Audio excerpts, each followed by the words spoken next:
This is GabNet, the Great American Broadcast Network, now in its 7th year. Talk like you've never heard it before. The Ramble with Alex Bennett, tonight at 10:30 Eastern on GabNet. We're GabNet, and we've got you covered live 5 nights a week. First, on Monday night at 9:30 p.m. Eastern, it's The Exchange with Damian Chaplin. These days, with streaming, files are not a thing anymore. So, I mean, It used to be that I needed to carry a file with me everywhere I go in case I got super bored. I could always watch Avengers Endgame, or something like that. A nice 3-hour movie that would keep me entertained for as long as I'm standing in line at the DMV. Wednesday through Friday at 10:30 p.m. Eastern, it's Alex Bennett with The Ramble. My mom was on the KMEL. They gave her a show. She gave her a weekly show, Ruth Bennett's Top 10 Countdown. She got very well known around the country. I mean, people would do articles about her and everything like that. I'm going, here I worked all my life to get to a decent position in this business, and my mother eclipses me and is getting publicity elsewhere. And the ultimate was she gets a call from The Tonight Show. Wow. And they want her on as a guest. And my mother turned them down. Monday and Tuesday at 10:30 p.m. Eastern, and Wednesday through Friday at midnight Eastern, it's The Intersection with Jack Bishop. She'd go, I was in labor for 12 hours with you. You were like a watermelon. And then they had to do not laughing. And then they had to do a C-section. If you like sports, we've got that too, with The Arena, Wednesday nights at 8:30 p.m. Eastern. But he did help Rob Gronkowski raise his wallet a little bit more. So in this past weekend, the Tampa Bay Buccaneers were playing against the Carolina Panthers. And he needed, Rob Gronkowski needed 55 catches in order to signal a $500,000 bonus in his contract. And Rob Gronkowski... 55 catches in one game? No, in the season. Want to meet a group of nice people in a civil atmosphere? Then join Alex Bennett and his pop-up show on Monday afternoon at 4 p.m. Eastern. Well, I just figured I was against it because I didn't want to be stuck on a boat for 5 days with anybody that would be a fan of mine. Catch up on all the shows with our weekend flashback. All shows have the Citizen Panel, an exclusive concept of GabNet. It's new, it's daring, it's talk like you've never heard it before. Jack Bishop's Intersection, tonight at midnight Eastern on GabNet. Alex Bennett has been in broadcasting for 65 years, and in all those years, he's never run out of new ideas to play with the media. Until now. Yes, Alex admits that he's run out of ideas at 82 years of age, so from here on in, it will be the same old thing, which, considering his last great invention of the Citizen Panel, isn't half bad. It's a group of callers at the same time batting around the day's news and looking at social issues that affect us all. And best of all, arguing with each other. And then there's Alex himself, always the hypochondriac, who hates Trump and a lot of other things that an old man complains about, and complains about, and complains about. Join America's old fart as he doesn't get any younger. Wednesday through Friday at 10:30 p.m. Eastern, right here on GabNet. Talk like you've never heard it before.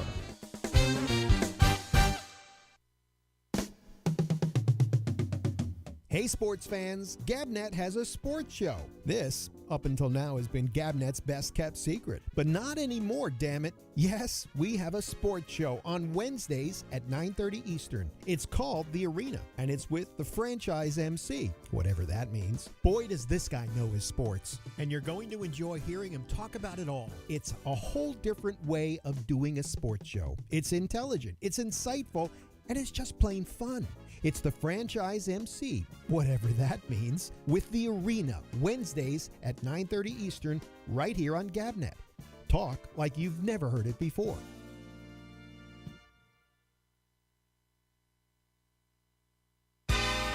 This is GabNet, the Great American Broadcast Network, now in its 7th year. Talk like you've never heard it before.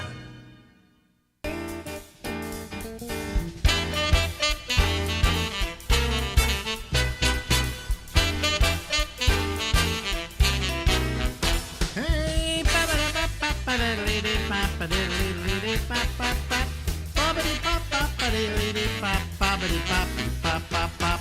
in the red letters, Alex. In the white letters, Ramble.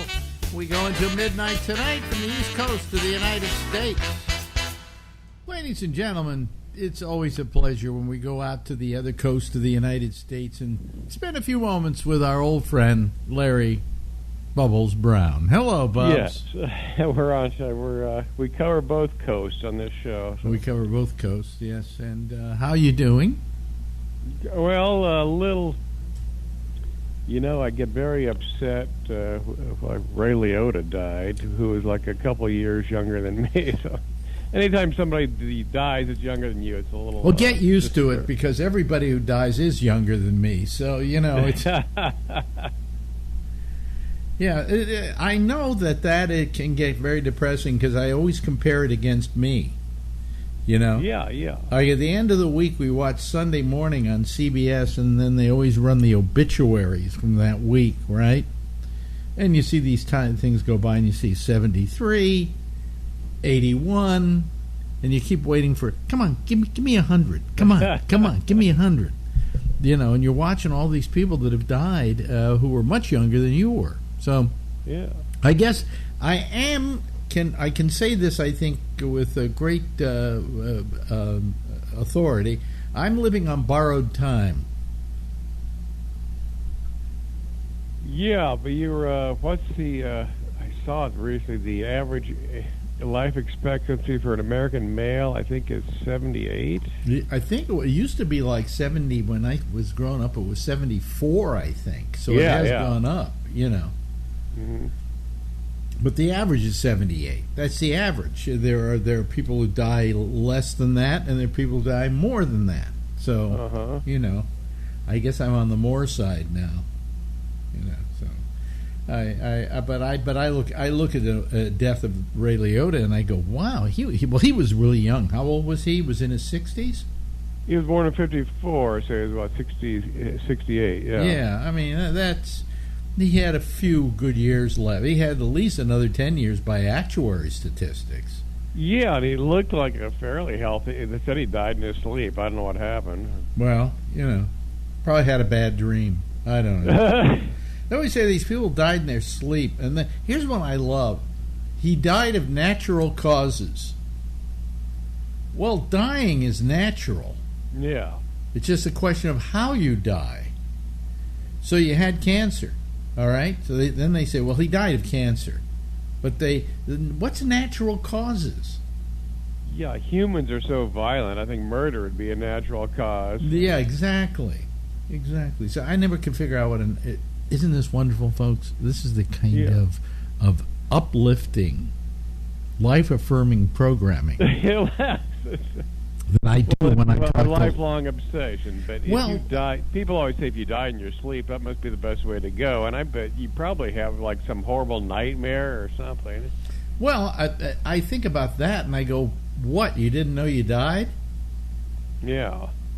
I mean, I really have no idea. You know what scared me? I don't know if you've heard this little statistic. That when you I just got a thing that some producer for Seinfeld died. It says here, Seinfeld producer dead at 91. Oh well, that's okay. I'll live with that. Who was it? Yeah, who was it? Who was it? I'm trying to look it up here. It was George Shapiro. Shapiro West. Yeah, he was the... Was he his agent, I think? I think he was, yeah. Yeah, he was his agent. So, I didn't know he was that old. 91, I mean, if I live to be 91, I'll be happy, Because I read he got $120 million on the syndication money. $120 million? Yeah. That's okay. Jerry's almost a billionaire. Yeah, he is, and there's some guy that died, I think it was last year, an NBC executive that was the guy that was responsible for keeping that show on the air when it really was on the verge of being canceled. So somebody owes him a big favor. They did. A big favor, yeah. Yeah. But probably he goes, I didn't get any of that money, you know. I'm sure, yeah. We have Larry David, who's part of that equation, but he is not close to a billionaire because he got divorced. And his she got half of that, I read. So really, half? Yeah, well, so woman gets half. So. She married him while he was doing Seinfeld. So the question could be, does she deserve half? You know, these people say, oh, well, it's community property and California is 50-50. That's it, right? Mm-hmm. But if it's from the time that the person started making a lot of money, like if Larry David could show that the majority of his money started coming in as a result of Seinfeld, and that Seinfeld was started before they were married, then she is really not supposed to get 50% of that. But maybe he just wanted her to shut up. I think so. Someone said, like, if you got $500 million, does it really matter? Do you know who he married? Do you know who Lori David was? No. Oh, you should have. She was a what do you call it? An intern at the Letterman show. Really? Wow. That's where he met her. Yeah.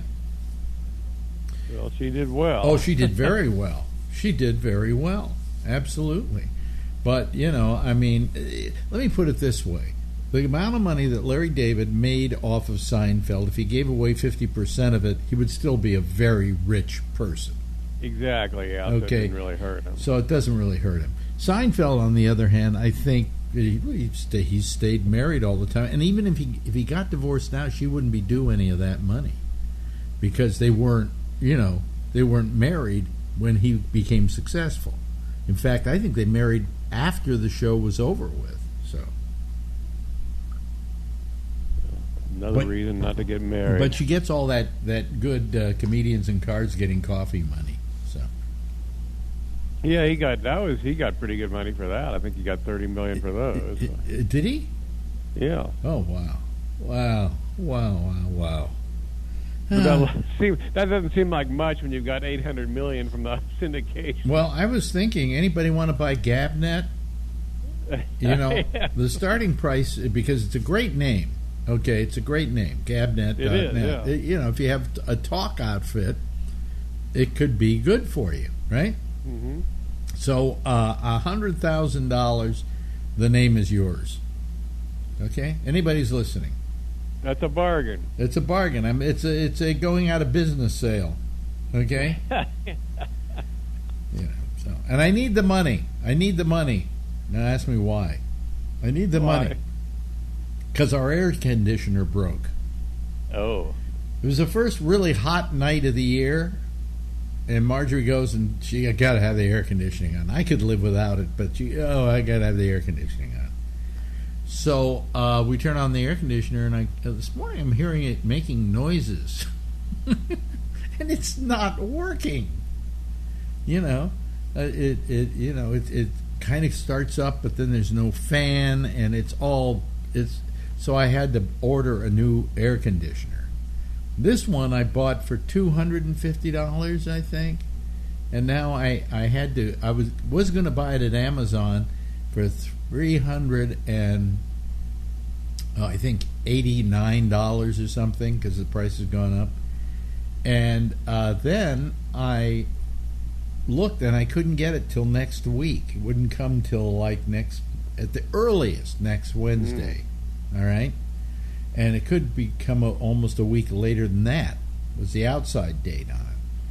And I went, well, it's going to be hot in the next we need an air conditioner.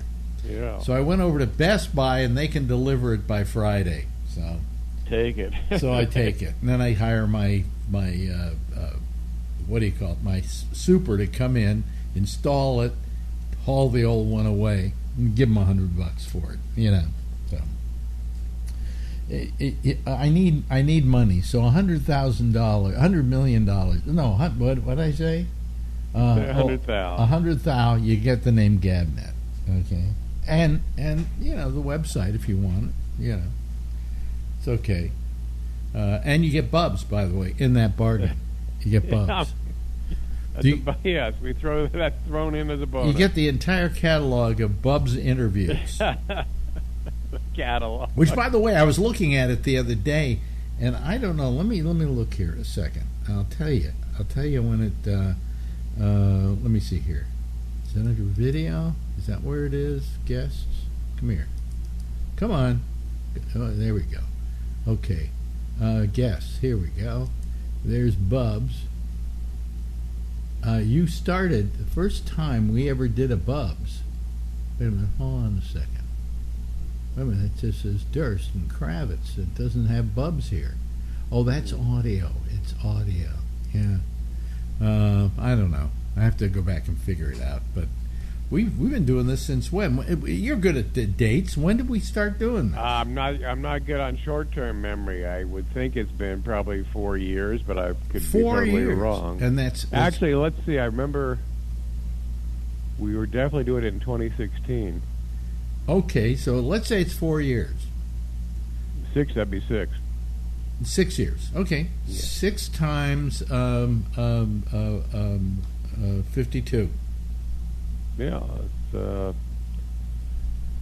over 300. Over 300? Jesus. Wow. I've got them all saved somewhere here. Yeah. And you got your radio tapes out in Petaluma, right? Not in Petaluma anymore. They're in Santa Rosa now. I moved to a better neighborhood. Yes. Yeah, no, I have the tapes here. Most of them are here. I had them send them out to me, and so I'm sure I have a lot of tapes with you on them. How many years? I'd love to hear those. Well, how many years do we do that show? Well, I did it for 3 with you. So that's 5 days a week. That was 150. Yeah, so 5 days a week, so that was $250 a year, so that'd be $750. Well, I'm here to announce it's through. We're over with now. I'm through with this, Bubs. I don't want to ever talk to you ever again. Okay. There's nothing left to say. I don't want to talk to you ever again. And I was talking to Slayton the other day. You know, he is just quit the business. That's it. That's what I heard. Yeah, that's a shame. Well, I told him, I said, you know, it's like finding out Jascha Heifetz isn't going to play the violin anymore, you know? And he said, well, I never liked Jascha Heifetz. Anyway, Jascha Heifetz, in case nobody knows who I'm talking about, was probably the greatest violinist of all time, all right? Right. But it's kind of like hearing about, like a virtuoso who decides he's not going to pick up his instrument anymore. And how disheartening that really is, you know? Well, was he upset about it? Was he upset? I asked him if he was bothered by it, and he said, you know, it's kind of like, he said, you said something to me, I said in an interview to him, that I had been forced into retirement. And he said, I thought about it, and I've been forced into retirement.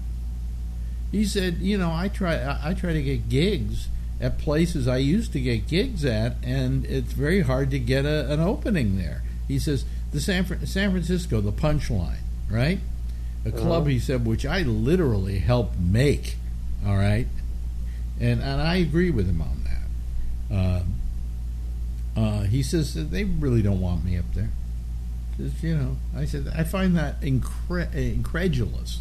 Because he used to play that club 4 weeks a year. Yeah, sold out every show, and probably made more money than anybody who would play that club. Yeah. Okay.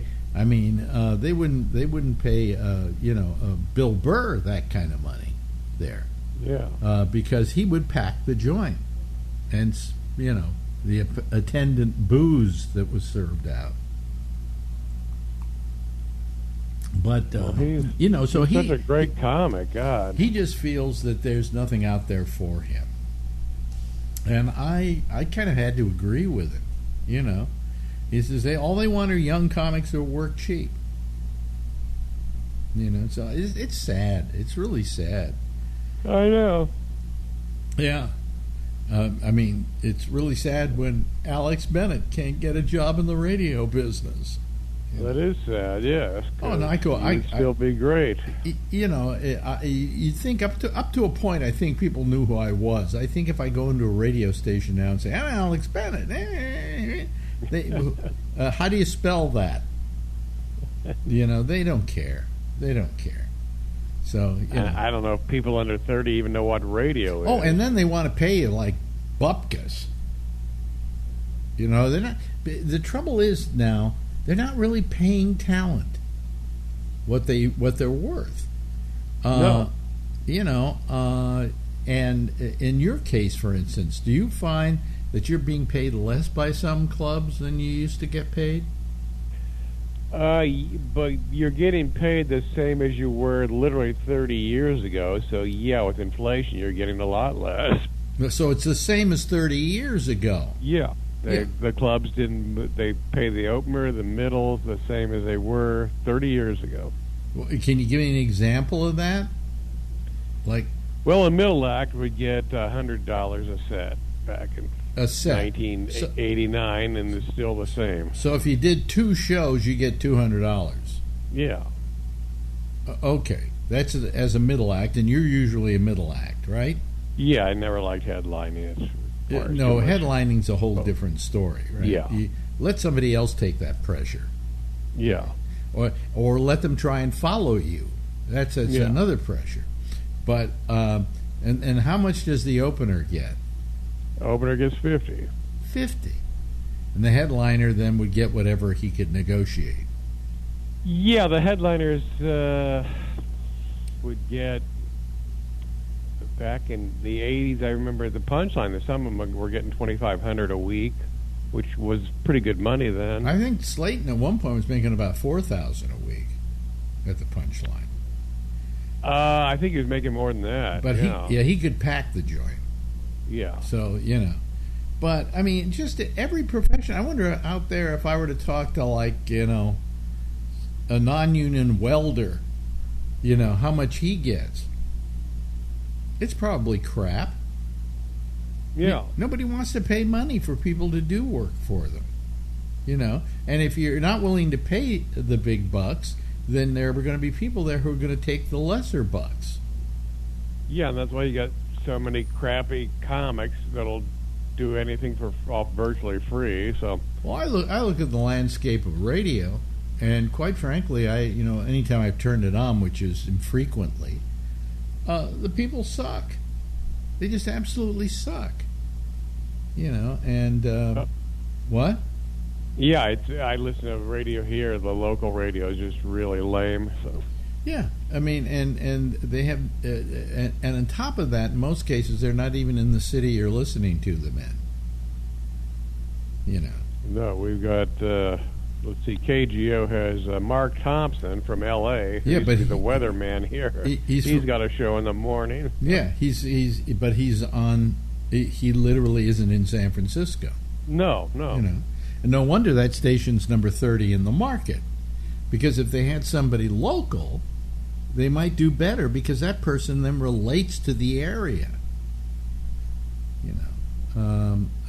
It always bothered me. I always had an argument about syndication years ago, and the problem with syndication is that I always say there's something about your audience responding to somebody who is in the same temperature that you are. Yeah. Okay. So say like today in New York, it's going to be 90 degrees. It's going to be hot. Okay. If I went on, did a live show, I would kind of have that. You don't even have to say I'm in New York, but if I know it's hot outside, and I've been outside and it's been hot, and now I come in and I'm doing a radio show, that kind of telegraphs itself to the audience. Does that make sense?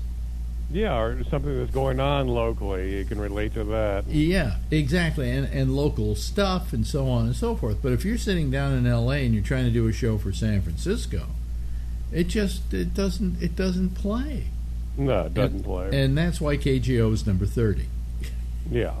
They used to be the number one station in San Francisco, by the way, folks. Forever. By far, for like 35 years, they were number one.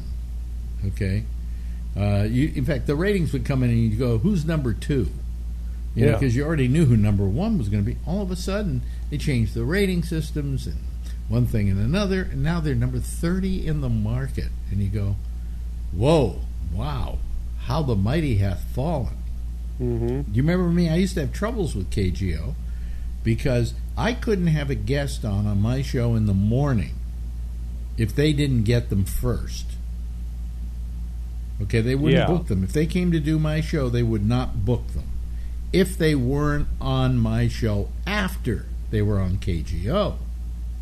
All right? Well, the problem with that is in the morning, KGO had a news show, so they didn't interview people. So it had to be starting at 10 o'clock in the morning. So they could go do like Ron Owen's show, but then they'd have to stay overnight in San Francisco rather than like at the end of the day fly back to LA or whatever. So I missed out on a lot of guests because they wouldn't stick around to do my show. And it was terrible. I thought about suing them at one point, and then I just went, that's too expensive. That's you don't want to go to court, right? No. I mean, avoid court at all costs. Well, I've had people say to me, if you don't do that, blah blah blah blah, I'm going to sue you. And you go, oh, okay, go ahead, sue me, because you're going to spend a fortune and years in court and litigation in order to get me for $565 or whatever. You don't want to go to court. Just if you have a chance, folks, you should have watched the Amber Heard Johnny Depp trial, and you would see at certain points how boring and laborious a court action is. I went through one with this apartment for the last 9 years? Yeah. And it's still not really over. I mean, it's over, but it can be appealed now. And they fully the landlord intends to appeal. Really? Wow. Yeah. God. And you go, come on, get this thing over with. And then we went for years with one thing and another, depositions, and then one guy was complaining about this, so there had to be this action, and we had to write another $10,000 worth of briefs, and and it goes on and on and on, and then COVID hits. And we started the trial. We actually started the trial in about, 2 days in, 3 days in, no more. We're closing down the whole city, and we weren't able to get back in court for another year and a half. So you don't want to go to court. You just don't want to go to court. It's not worth your while or your time.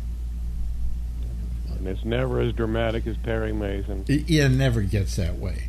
It's actually very boring, isn't it? Half of it is objections. If you watch the Heard Depp thing, they go objection, and then they walk up to the judge and do what's called a side board or something like that. And sidebar. And they do the sidebar, and then they sit there talking to the. And I always was like, when we were sitting here watching it, was having fun putting in the dialogue about what they were talking about. And I would do things like, so Judge, you know any good places to get lunch here? Because we have a break coming up. Well, yeah, there's a place down the street. They're really good. Oh, you got to try their pasta. And then they go back. I mean, who knows what they're talking about? But it happened constantly. I mean, it's just you do not want to go to court, folks. You really don't. It's not exciting. It is the most boring. We went through depositions, and then we went through this, we went through that before we ever got to trial. It's always expensive. It's always expensive. Wound up costing us about $110,000, something like that. Jesus. Yeah, over 10 years. But it's a lot of money. Who wants to spend that kind of money? Anyway, who wants to spend money on an air conditioner? I think that's where we started with this discussion, wasn't it? So anyway, I'm getting it on Friday, and hopefully You can't live in New York without AC. Oh, Jesus. I mean, that's why I didn't go, let's take it'll be here in 2 weeks from Amazon. Because We don't know what the weather's going to be like. We have an air conditioner in the guest room that works and one in the office that works, but we don't want to sit in here to watch television at night. So, anyway, hey, listen, we've run out of time. We have. Let's do this again next week, okay? We've run out of time like Ray Liotta. Yeah. Ladies and gentlemen, Larry Bubbles Brown. Bye, Larry. Bye. This is GabNet, the Great American Broadcast Network, now in its 7th year. Talk like you've never heard it before.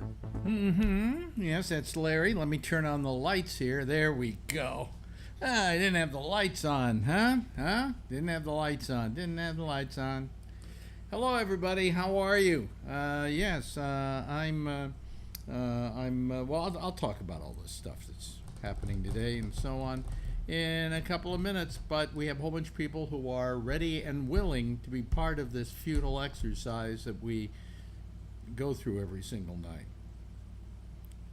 I brightened up my lights a little bit, so now I'm feeling the glare of it, but anyway, we'll survive anyway. Let me just bring these people in. What people are here? There's not a lot of them to begin with, but you never know. Okay, there they are, ladies and gentlemen. There's Jeff, and there's Brian, and there's Josh. Hello, everybody. How are you? Hello. Yes. Hello there. Yeah. Okay. Yeah. Hello, Josh. Josh, I got to apologize to you for what went on last night. You know, It's all right. Well, the end of the show, and you finally just, you got sick of being interrupted while you were trying to talk by Phil. And I hear he wrote you and apologized. He sent a line that just said, "Sorry, I guess I interrupted you like 3 times or something." I didn't write anything back. Yeah. Well, today he wrote me and told me now that he's going to give his support to Biden. I know this sounds amazing. Okay. But his, let me just read this thing here, because it's kind of interesting coming from him. Let me see here. Where are we? Come on. Where was it? Oh, here it was. Okay. He said basically, wrote, it's a little long. I've been thinking about Biden and how the country is so divided. Since a majority of people voted for him, I feel I should not sabotage his efforts with division. I don't want to be that guy that put so much hate and caused Trump to have issues leading the country. I supported Trump's agenda, although I did not feel Biden. I don't feel Biden is taking the country in the right direction. This is the direction that people voted for, so why should I create any negative energy for our leader? And I'm not going to fight his positions. I'm only going to hope that someone with the ideals that I support is elected next time, but it's not positive or productive to have so much negativity around the leader of our country. He should be allowed to lead. Doesn't sound like Phil, does it? No. But some of us voted for Biden because he would be the only one to beat Trump, and then some of us aren't happy with what he's doing now. So if Phil wants to jump on the Biden bandwagon, some of us want to get off it right now. So yeah, well, no, I don't think he's saying he's getting on the Biden bandwagon, but he's not going to attack him. That he feels.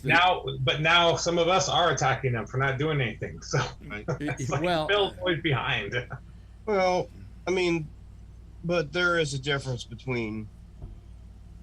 I wouldn't say that we're attacking him. Some of us, you might just be voicing your displeasure or non-approval for an idea that he had or something like that. But, what's gotten out of hand, and look, it got out of hand with Trump too, but I didn't come on here and do it, is his mental capacity, his faculties, and his stamina. I mean, the nonsense that has really nothing to do with anything. Well, I mean, I don't care if the president is bedridden. If he can perform the duties, then he can, right? What does it matter? I mean, if you look at the past, we had, for instance, Franklin Roosevelt, who was really incapacitated. People didn't know how much he was in a wheelchair. They hid that. You know, they had, in fact, here at the Waldorf Astoria, they had a train track that came off of as a spur off of the main railroad track. So whenever he came to town, his car could be shunted off to the side, taken to the bottom of the Waldorf Astoria, and then he would take an elevator up in his wheelchair and then secretively wheeled behind the podium. And that went on for years. And nobody said, hey, he's a cripple, he can't do the job. You know? Yeah, so, I mean, you know, if you don't like, you know, an idea, you know, Biden wants to do this or do that or whatever, I mean, that's fine. Well, but, I just, and like I said, I did get tired of it with Trump too, with his mental capacity. And then, he wears an earpiece and a guy tells him what to say and he can't remember. I mean, okay, I mean, it's not helping. It's not getting the country anywhere forward. It's all just making us go backwards.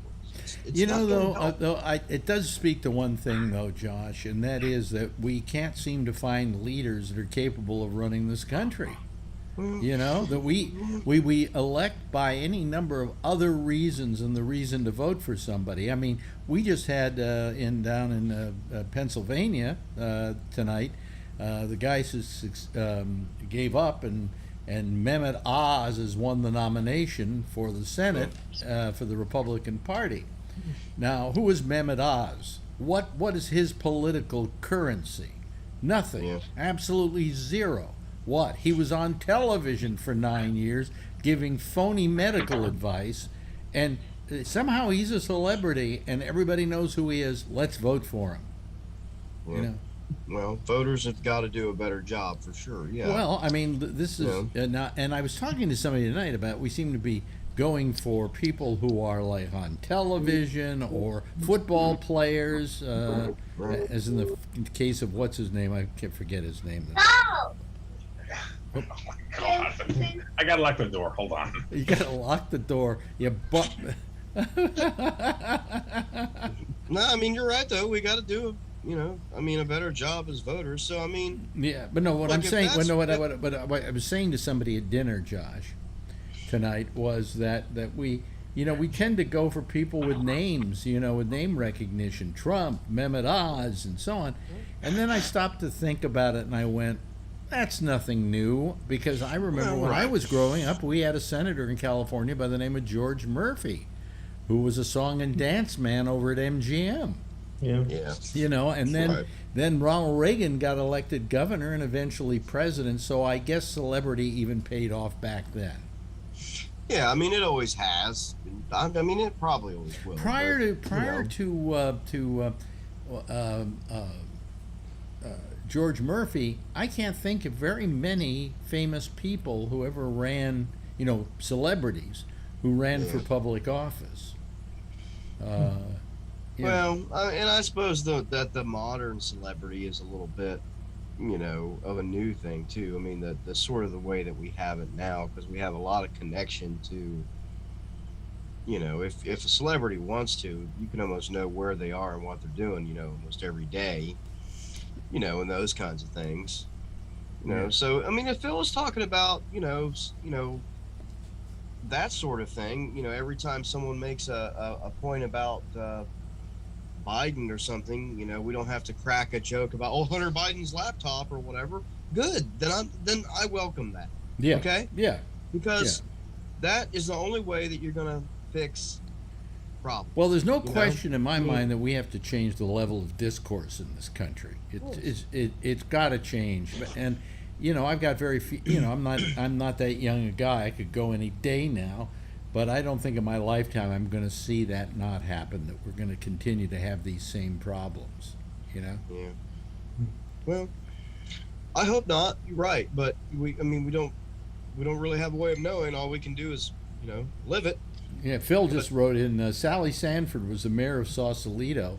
Yeah, she was a madam, famous madam in San Francisco. So, but I don't think that becoming a mayor of Sausalito is necessarily a big political get. Yes. Well, Alan. there was Arnold Schwarzenegger. Well, Arnold Schwarzenegger, right? Oh, so do we think, and I think this way, I think the Republican Party since Trump has turned into a cult. Well, I think you're right. They all seem afraid of something, some kind of mojo that Trump has. Right. And quite frankly, I don't think he has that cachet any longer.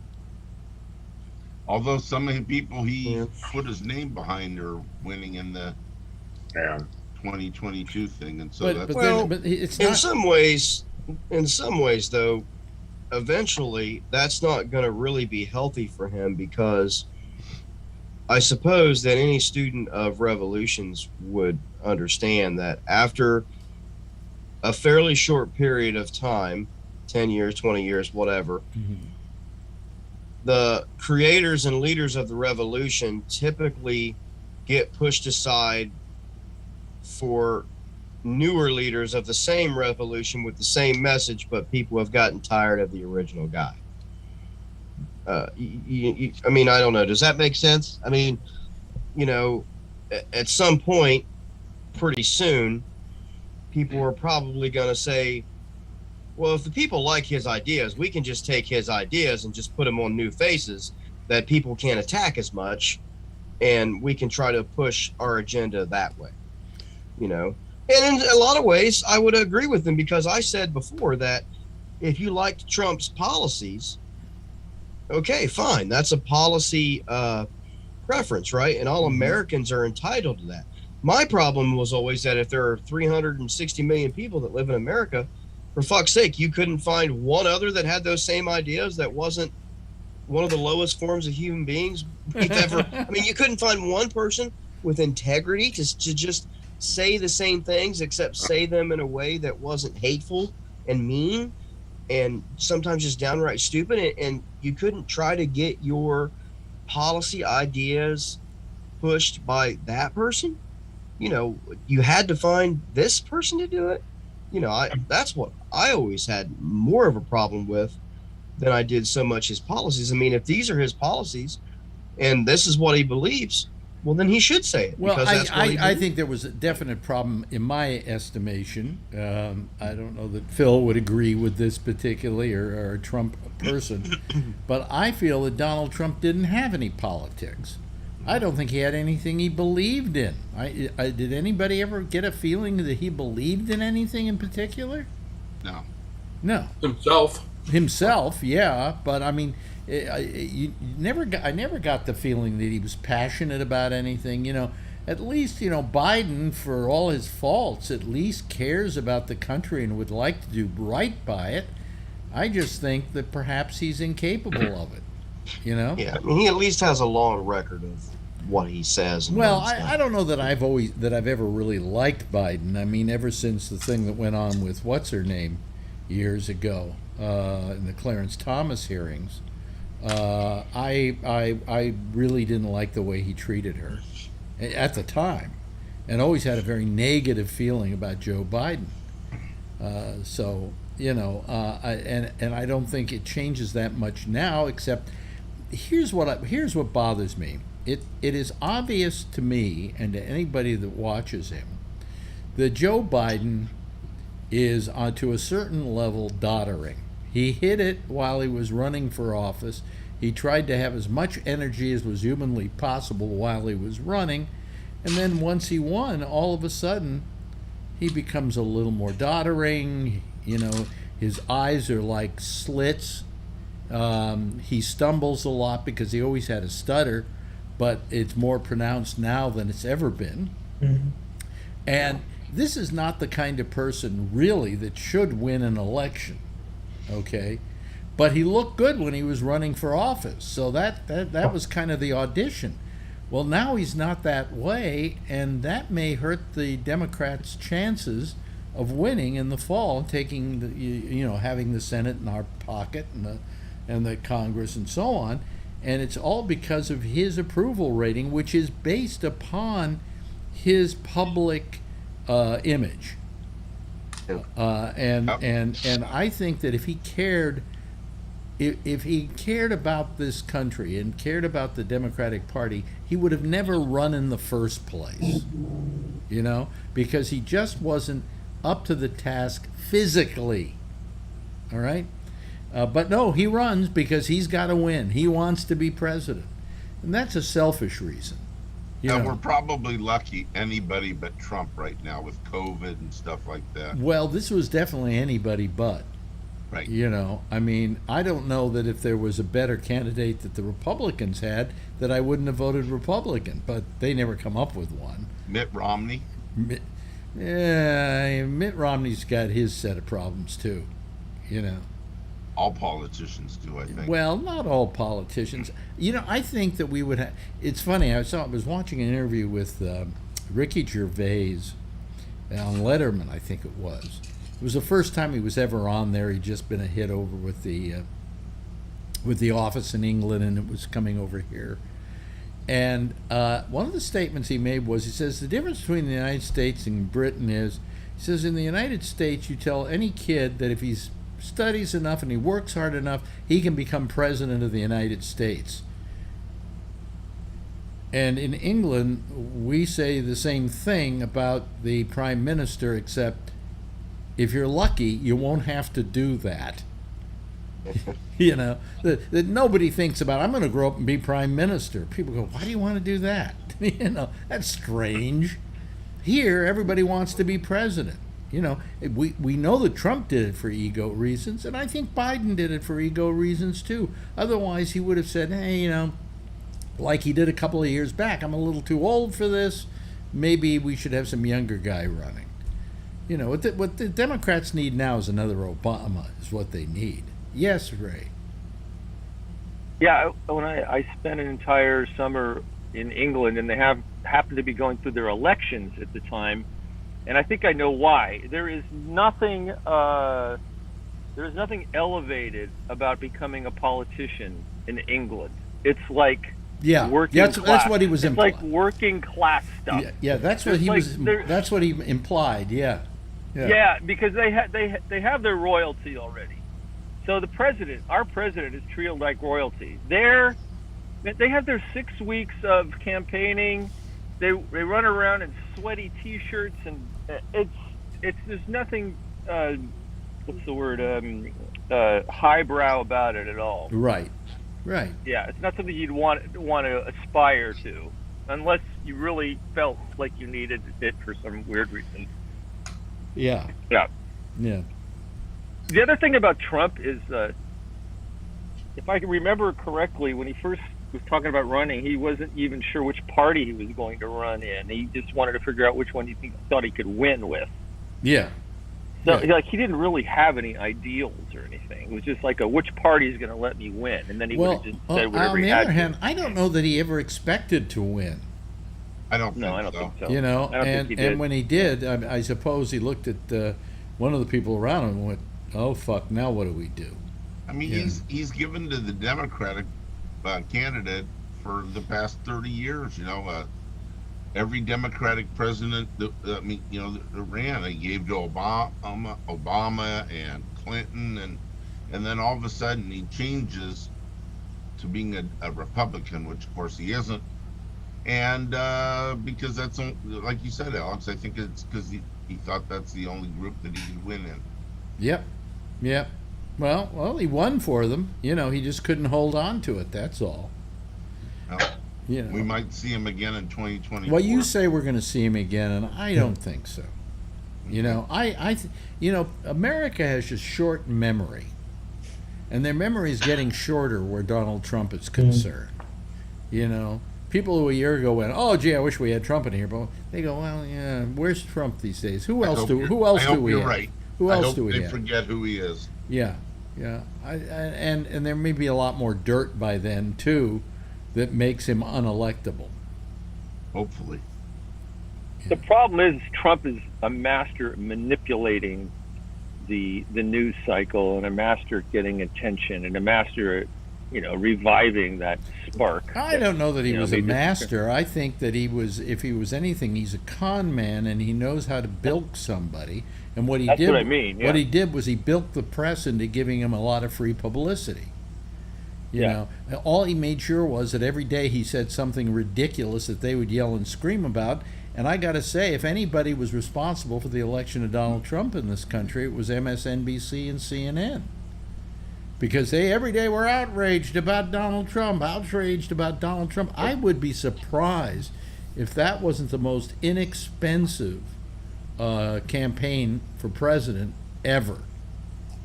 Because where did he have to spend money? He was getting all this free publicity. Meanwhile, you know, Hillary's going, look at me, look at me, look at me. Nah, say something ridiculous, then we'll follow you. So, I mean, they were responsible for Donald Trump's election. He had a great skill at lying. He had a great skill at lying. Well, not really, because we caught him in the lies. That is not a great skill. Didn't bother him. The great skill is to lie and get away with it. Yeah. Right. Yeah, but every time he would say I didn't say that, you know, 17 different stations had him on film saying it. Yeah, yeah, you know, or something, yeah. So. Now, here's something for you. Why do we give you a bad time about, Alan? About who? But what do we give you a bad time about when you do it? I don't know. What? When you're eating. Yeah, I'm not eating. That's what I'm doing. Look at Ray. I know. I keep on trying to get my face. Brian's eating too, so you know. Now I forgive Brian because he's having one of those keto bars, and Marjorie and I have a keto bar every night I'm that gonna we get share. some of those next week, and every night I'm gonna eat one on the show. But this is my fourth one tonight. This is my fourth one tonight. They're really good, aren't they? I felt bad until I saw Brian doing it, and I said, "Oh, I guess it's okay." No, mine's okay. Mine's approved by Alex. It's 180 calories. Okay. Yeah, 2 carbs. 2 carbs. Wow. 2 carbs. Yeah. So, yeah, that's pretty 180 calories. Is that the ice cream or the chocolate? Yeah. Tell you what happened today to me. We got our new air conditioner installed. So the new one comes with Wi-Fi. Yeah. I don't know. If I were just an average person, there is nothing there that made it easy to get the Wi-Fi up and running. It was just terrible. The Wi-Fi. Our new appliances Wi-Fi. Everything has Wi-Fi. The advertisement I heard on the radio for Wi-Fi is that that you can tell, or the dishwasher will tell you when the load is done. Jeez. Really? Wow. Yeah, I don't know how I could do without that. I definitely needed to know when my dishwasher is done. Well, this thing, you know, I now can use Alexa to turn it on and off and set the temperature, which is it's kind of nice. It's kind of nice because I can also do this long distance. So let's say I'm out and it's a hot day and I'm coming home and I want the air conditioner on. By the time I get home, I can turn it on using my iPhone. But to get this thing to work took me a couple of hours because there were all kinds of problems with it. I won't even tell you one of them. But when I finally got it, so it was recognizing it and had attached itself somehow, to get it to all the other stuff was really ridiculous. And I don't know, because it's an LG, and my LG oven was very simple to do. You just went to the QR code, and that set the whole thing up. But they don't have it on this thing. You got to be careful with all that Wi-Fi stuff. You got to make sure between you and your dishwasher or your new air conditioner, Jeff's not standing there, so his Wi-Fi heart doesn't stop. Yeah. Well, heart valve. Yeah, his doesn't have Wi-Fi though. Oh, good. Does it? No, Jeff? actually, my pacemaker is connected through my telephone. Okay. So it's not Wi-Fi. No Wi-Fi, but Bluetooth, I think. The concept is that it automatically sends information to the cardiologist through their system at Yale. Yeah. I didn't know. I mean, I just threw that out there. Sorry, Joe. Yeah. So what do you know? Any kind of celebrity? Maybe we can run for president on the Democratic ticket. Oh, my friend! I told you my friend's running for president on the Libertarian Party. Yeah, but he's not a celebrity. He is with me. He's very famous with me. Okay, he's very famous with you. Anybody come to mind? I can't think of him. You know, Bobby Slayton. I was just gonna say Bobby Slayton. Yeah, right. I don't know if they'll let anybody Jewish. Every joke against women, and that's. Yeah, they would have a lot of stuff. Not Bobby Slayton. They would have a lot of stuff to get on him, you know. Yeah. Yeah, but you know something? In the old days, certain people couldn't run for president because they had too much baggage. I mean, there was some kind of baggage, for instance, that Mario Cuomo had that made him not want to run for president. We don't know what that baggage was. It may have been some mobbed up relatives or something. We don't know, you know. But he didn't run because he didn't want the heat. And yet today, if you think about it, you can be the biggest scumbag on the face of the earth and call women to say you get to, you know, pat them on the pussy or whatever, and you get elected president. This doesn't hold you back. In fact, supposedly, Trump was having frantic meetings after that Access Hollywood tape came out. And what should he do? What kind of spin should we put on? Shall I not decide not to run? What? And they said, keep going. He kept going. That thing, we talk about America having a short memory. Boy, that was the shortest memory in history. I'll talk about with the hooker. Huh? I mean, with the porn star. With what's her name? Oh well, that was Stormy. Stormy Daniels. Daniels. And there was another woman he paid off too. The Playmate. Yeah. Yeah, there were two of them. She was pretty gorgeous. Yeah, she was nice. Yeah, but I mean, the other one. Yeah. None of this stopped Trump. So if that didn't stop him, what is it going to stop anybody? If the public somehow is enamored with you, they're enamored with you, and that's it. They'll forgive anything. Remember Gary Hart? Gary Hart had to stop running because of the picture on the monkey business with the boat, the monkey business. Yeah, and there's some woman with him. Yeah, sitting on his lap on a boat. That's Yeah. the end of his presidential run. Yeah, sitting on his lap. That's how terrible it was. Yeah. You know, It was the guy who he was leading the polls at the very first couple of states. Was not Huckabee. No, it's one of those guys, and he started yelling, "Woohoo!" Oh, that was. Yeah, remember that? Yeah, that canceled him. What was that guy's name? Do you remember who he was? Anybody here? Howard Dean. Howard Dean. Howard Dean. Yeah, you know what? I gotta tell you about that. Why that was horrible. That killed the election for him, by the way. It did. Yeah. You know. But it wasn't that terrible. The problem was, and I learned this a long time ago when I was doing shows with a live studio audience, and we go to the Punchline and we'd have comedians do their acts. And the first time I listened to a tape of it, I said, it's not coming across funny because I can't hear the audience. Okay?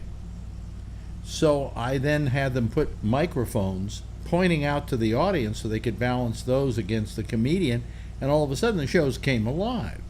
Well, what happened to Howard Dean was he did this thing, and it would have worked if you could have heard the reaction of the crowd. But you couldn't because there were no mics on the crowd, so he just sounded like he was going crazy up there going, ah, ah, ah. So that's what killed him, you know. It's kind of. I mean, that was my earlier point with Trump, was the Republican Party was pretty much, the original drivers of certain baggage, should eliminate you from public office. I mean, I understand that they always cry that, liberals have all these litmus tests or whatever, and, and perhaps they do or are too picky, but I mean, the conservatives or, the Republican Party, when they really got themselves in bed with the Christian right and everything, that is when they really started all this. If you've got any baggage, you're disqualified. But like I said, but they were perfectly willing to set that stuff aside for Trump. I mean, I remember, not that long ago. I mean, even just maybe it's been less than 10 years ago. Because I live fairly close and I listen to a radio station that covers that media market. I mean, I remember crying or listening to Republicans cry about they just couldn't believe that Ashley Judd could want to run for senator in Kentucky because she'd been naked in the movies before. I mean, how could you ever want a woman to be your U.S. senator that was willing to take her clothes off for money? I mean, I remember that. That was how far ago. I mean, I don't remember. I don't remember how far that. We've traveled since then, right? I do remember that. I think I listened to her on NPR right after that whole thing happened. There was an interview, and she was confounded as well. But yeah, I mean, how far have we come? Have we come since then? I mean, but Trump came along, and they were willing to.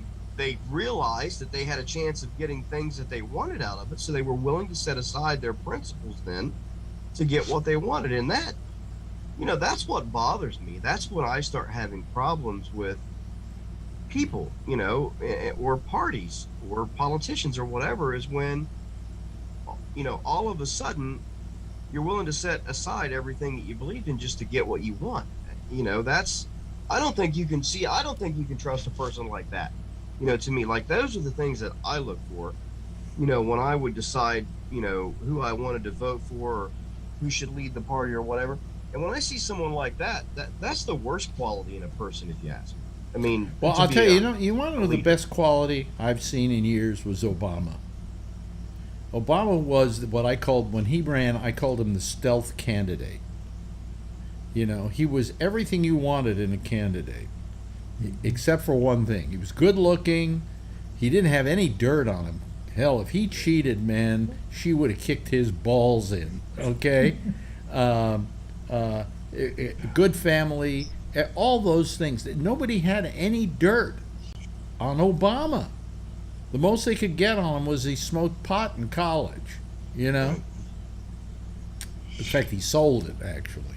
But I mean, we all lived through the vilification in the 90s of Bill Clinton for womanizing reasons, but the very same people that vilified him with megaphones, I know, voted for Trump. Yeah. I mean, Trump is not a moral person. I mean, again, if you like his policies and all that, it's fine. I'm not talking about that, but I mean, it's obviously pretty clear that he's not a moral person when it comes to marriage and woman. I mean, it's just the evidence is, I don't even think his supporters would disagree about it. They just said, but we don't care. Here's the interesting thing, though. Here's the interesting thing. You know what has changed in the last 50, maybe 75 years, is that in the old days, you could cheat. You could do all kinds of things like that. And the press knew it, but they didn't report it. Yeah. Okay? Franklin Roosevelt had a mistress for most of his time in office. Okay? The press knew it, but what it was considered was you didn't report that because that was personal stuff. And that was between him and his mistress. Today, how long do you think Franklin Roosevelt would have lasted with these reporters? Yeah, I mean, about a minute and a half. Yeah, right. I mean, that's, I don't remember all the facts, but because we mentioned it a minute ago, I think that was sort of Gary Hart's point too, was that if I remember right, I'm pretty sure in a marriage where they had an agreement, I think his wife knew or understood, or, I mean, maybe, so an open marriage, okay? Which, look, there are people in this country that are in that, and I think his point was, that has nothing to do with my ability the argument, serve as president of the United States. The argument is, if his wife doesn't mind, then you have no right to, right? And if I remember right, I think that was the situation of his marriage. I think she had a problem with the fact that it embarrassed him. Okay, I can get that, but I don't. Well, here, you know what Hillary Clinton was pissed off about wasn't the fact that Bill was cheating on her, because she was doing the same thing. Okay, that's not what bothered her. What bothered her is he got caught. Well, okay, you can do it, Bill. Just don't get caught. Well, because it was taken up as a tool to use to bring down his, or to attempt to bring down his presidency. You know where? And I mean, that's what I was saying about the Trump deal. I don't care that you said he's a womanizer, but we don't care. My point was, but that's not what you said 15 minutes ago. But what was the great thing about Bill Clinton was he could compartmentalize, and he could have them coming at him from this direction with Monica Lewinsky and all of that, and on this side he has the left brain. He could do all the stuff, the work he had to do, and push it through and get it done.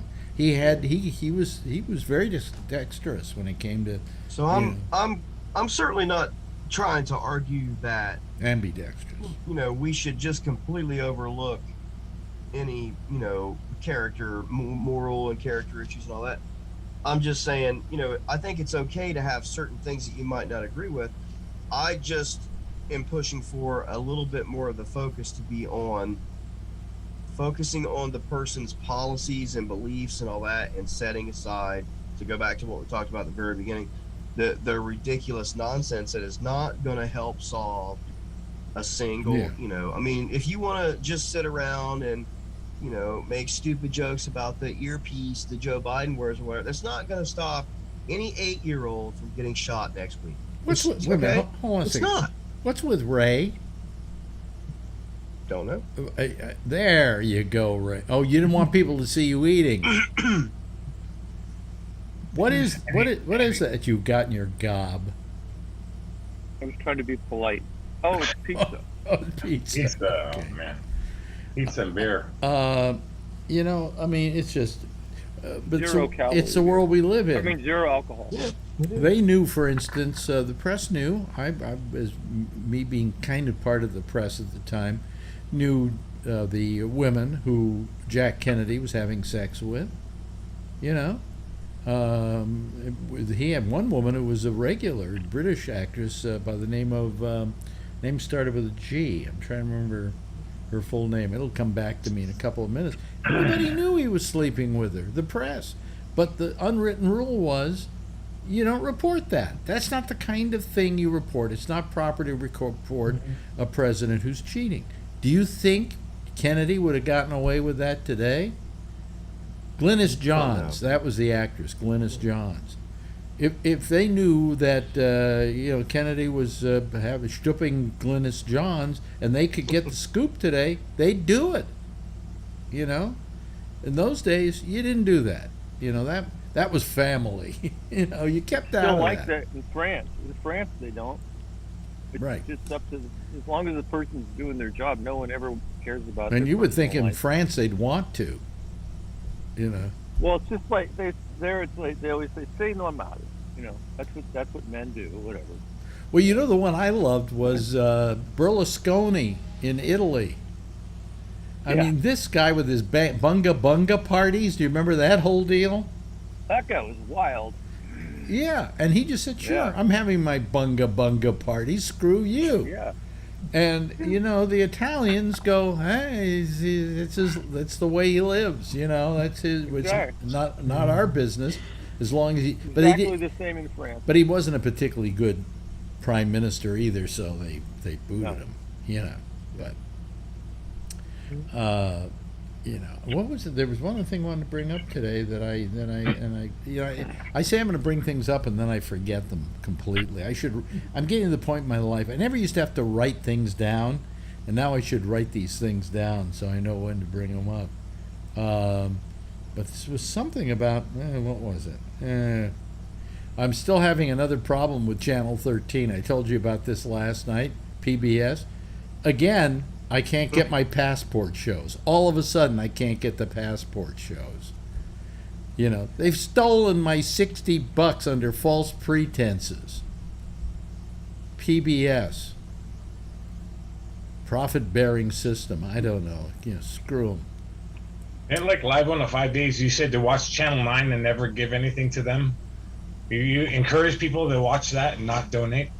To not donate?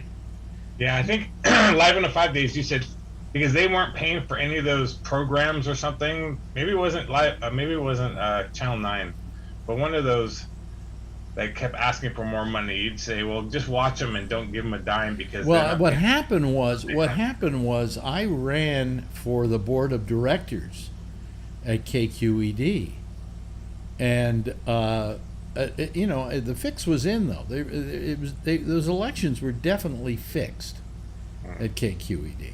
So I didn't win. So while that was going on, I was saying, if I don't win, don't send them money anymore.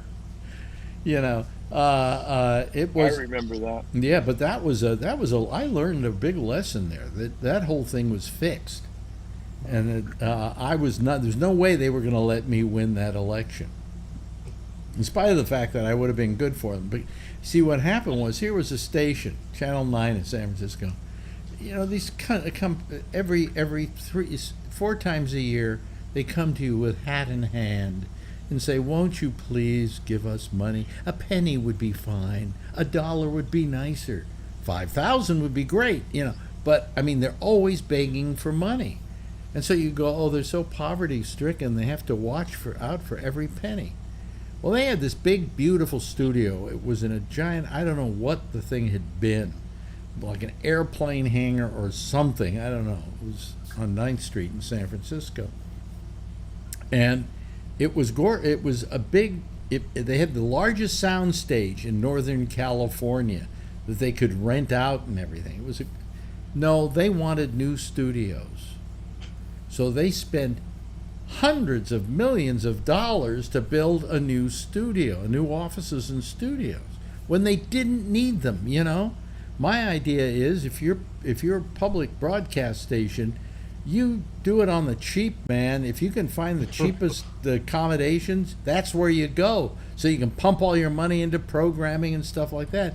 Instead, no, they went and built and then sold the old building, which wasn't really worth a lot. It was just a great studio for doing TV out of.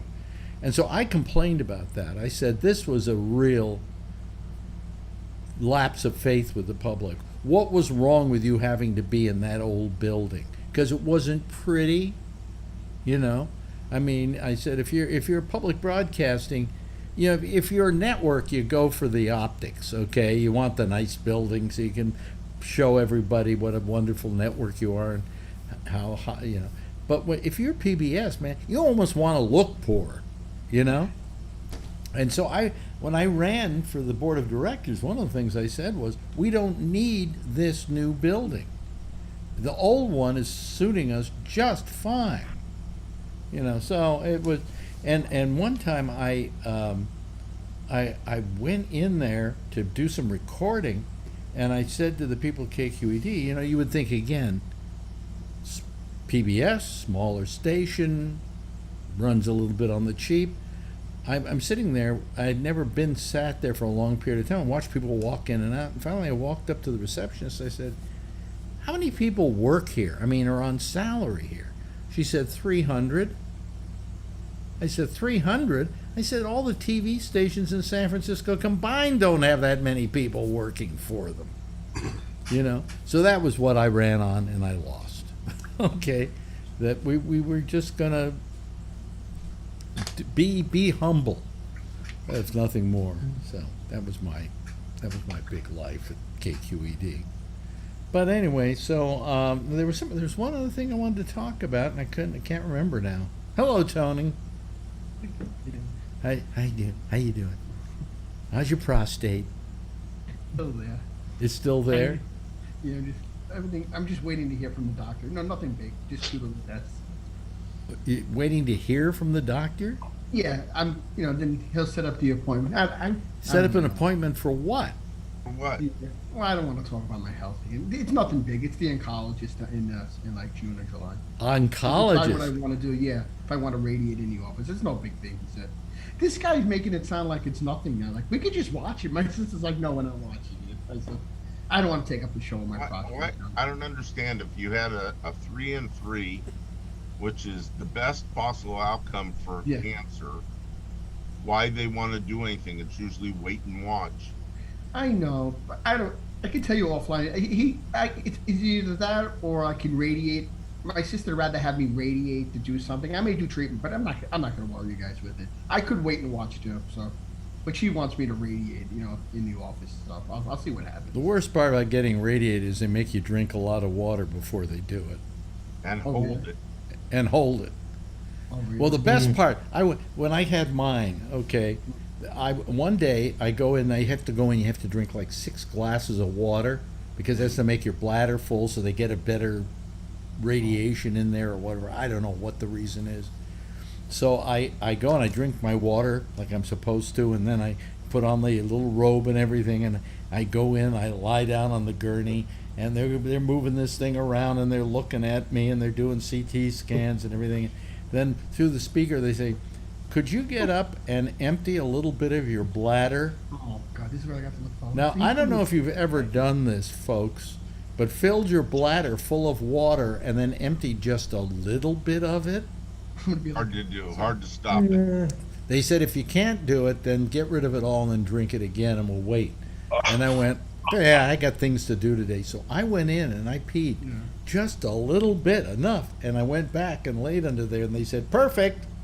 But I mean, torture. Huh? That's torture. It was kind of torture, but I mean, it's 60 seconds. I mean, we really didn't get into it. 'Cause yeah, but otherwise, radiation's kind of fun. The machine is your friend. It's kind of like your little robot pal that keeps passing by you every now and then. My sister's in the office, like, you should have said, we'll do it. Like, calm down, man. It's like, all right, we got time. He says, you don't have to jump on it right now. Brian will like this. Today I did an interview, oddly enough, on Zoom. It seems as though the Bay Area Radio Hall of Fame you're getting in? I am in. I've been in for years and years and years. Yeah. But they finally decided they're going to make KMEL, which is long gone. It's a radio station. KMEL, the legendary station of the year for the Hall of Fame. For the Hall of Fame. Oh, great. And so they interviewed me about my time there. And the guy who interviewed me was Brian Cooley, who was my program director at CNET. Yeah, Brian Cooley. I hadn't talked to Cooley in Coon's age, as they say, and he's been there 23 years. Wow. Chuck Farnham replied to one of the Monday shows or something like that. I don't know if you saw. He put a post in there about one of the shows. Oh, really? I remember Chuck Farnham from Live 105 days. Yeah. But so that was kind of fun to kind of catch up with an old program director. Yeah. From days of yore. Yeah. Right. How many here from the Bay Area remember KMEL? You remember it? Yeah. Okay. The camel. Yep. They had the camel on the stickers and everything. Oh yeah. It's a good station. Yeah. I listened to it. I listened to you in the morning, and then I listened to the music all day. They had a logo. They had a logo that was the camel. Right. It was done by Victor Moscoso. Yep. Who is my first cousin? My first cousin's husband. Oh, wow. Yeah. Oh, is that right? Yeah. He did a lot of posters too, didn't he? Yeah. It was a good logo. Yeah. Yeah. Good logo, very memorable. Yeah. Concert posters. Yeah, I did concert posters, and I used to have a little business with him in that I distributed his posters. But this was before anybody bought posters. And so when I would try and sell them somewhere, people would go, what are people going to want to buy a poster for? And now those posters are worth a fortune. They are. They're worth a fortune now. Yeah. Yeah. I couldn't get rid of them. We were selling them at, And the other guy, Mouse, he used to... Stanley Mouse. Yep. And the other guy was, the big one was Wes. I'm trying to remember his name.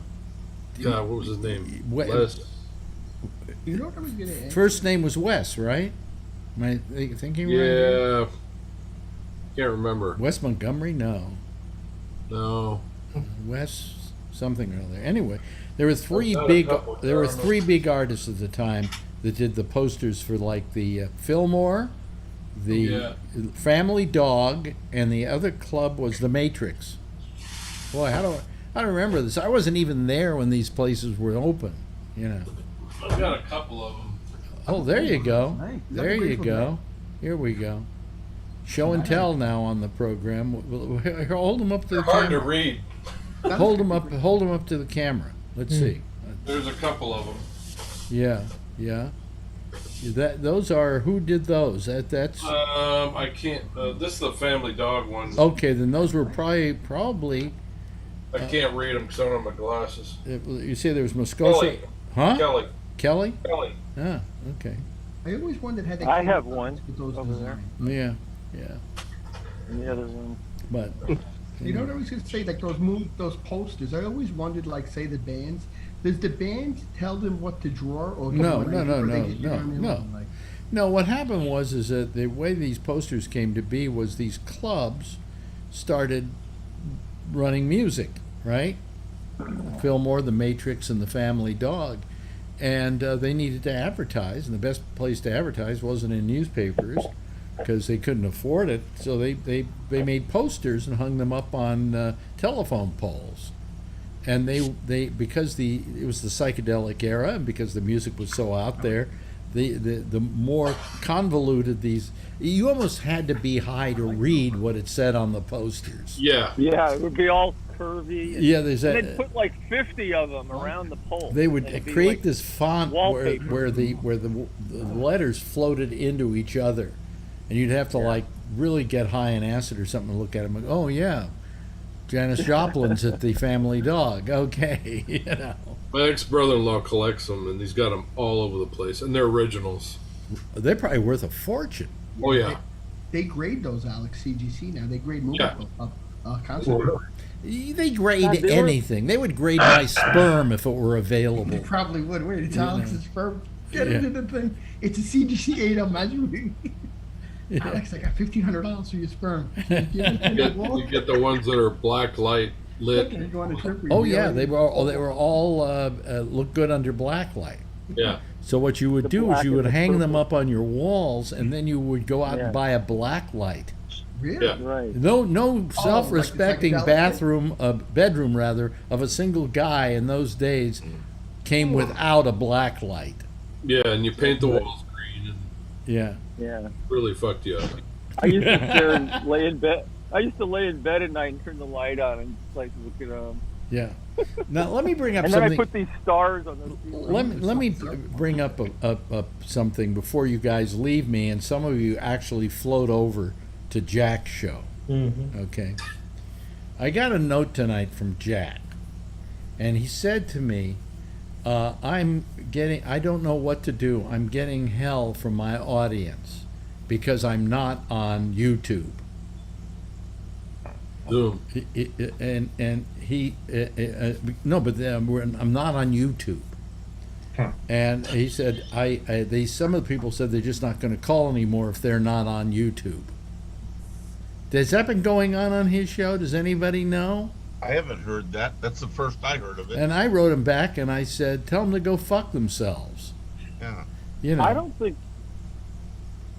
I mean, it kind of came up last night, but we didn't say anything. All we said was, "Oh, Alex." I said, I think Alex is the only one on YouTube. I think that's all I said. Well, the reason I'm on YouTube, But I didn't say anything. I'd put him on YouTube tomorrow if I felt he could handle it.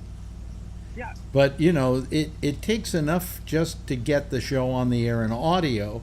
To get it on in video, he's got to put in switching equipment. He's got to have a better camera. He's got to learn how to set the whole thing. It's just not it's not doable. It's a lot of work. It's a lot of work. Time-consuming. Now he wanted to go maybe to Zoom. That I can work out for him. You know. But yeah, please. I can't log on into his show. I can't even hear his show. I don't know. What do you mean you I can't think log Zoom on? would be good. The quality of Skype is much worse than Yeah. Zoom now. But to all you people, if any of you were telling him that you would never do the show again unless he was on Zoom, please don't encourage him. I don't think we said that. Yeah. I know I didn't say that. I never heard anybody say that. No, okay. Not anybody on the show. What, you were complaining maybe that it wasn't on Zoom? Nope, don't care. No. Not I think anymore, last I night a used little to. bit. We were talking about YouTube, and all I said was I think Alex is the only one on YouTube. I think that's all I said. Yeah. I mean, I could if he wanted to do it in a simple way, I could have him Zoom, and I could teach him on Zoom how to send the picture over to YouTube.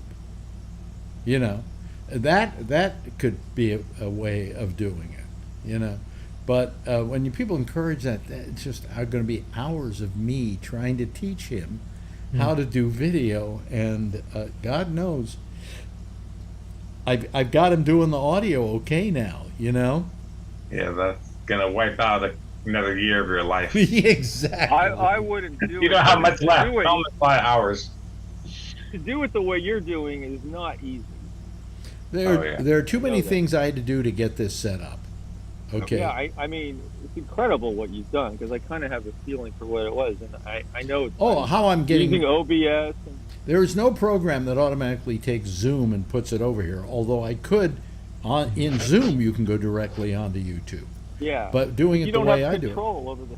No, but what I have is I literally have this video you're seeing of the panel in Zoom is something which I am taking as a cutout from Zoom. See, if I take my cursor and I put it over here, see, you suddenly see that actually things can get in the way of it. So you got to be really careful, you know. But yeah. But, he's on Skype. Huh? He's on Skype. He does Skype. But Skype doesn't have a direct usage. Skype he could do onto video too, but it would take too much to do that. You know. How are you guys getting on his show? You call the old Skype number that's been there forever. On the Gabnet page? I don't know. I just go into Skype and it's sitting there. It's Gabnet Live. It's Gabnet Live. Oh, Gabnet. The phone number doesn't work anymore. That I did away with years ago. I always have a problem with using Skype on his stuff now. It took me months to get on the show with Skype. Really?